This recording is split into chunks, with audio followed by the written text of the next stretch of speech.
let's segue into how you and your team here at Spireon use the Parmonic platform. So if you can share a little around that. Sure. Our team uses Parmonic to extend the reach and usefulness of our webinars. We snackify every webinar and then offer the content to our target audience in different formats to draw them in. One format we use is sending emails to encourage those who missed the webinar to watch it, sometimes months later, and we get a good lead generation from that. But if you can forward to the next slide,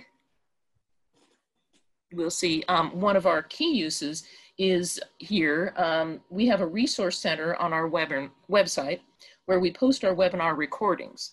So with Parmonic, we were able to add what we call a video bite. I know you call them Snackify, but we refer to them as video bites.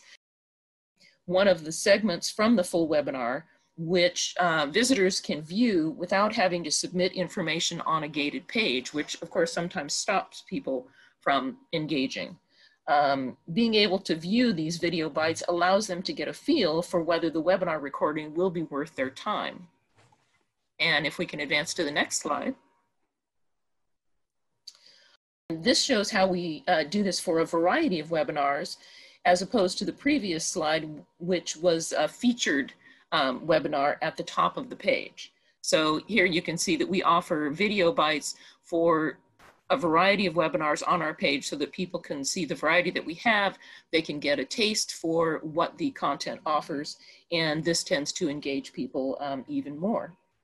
And if you advance to the next slide, once they have clicked on that single video bite, they are taken to a landing page, which is what you're seeing here, where they're given the opportunity to watch more video bites or to watch the full webinar recording. We're finding this is an excellent way to draw people in, and as I said, reassure them that the recording is worth their time. Of course, we always try to choose the strongest clip from the webinar as the teaser, if you will, to interest them. That's phenomenal.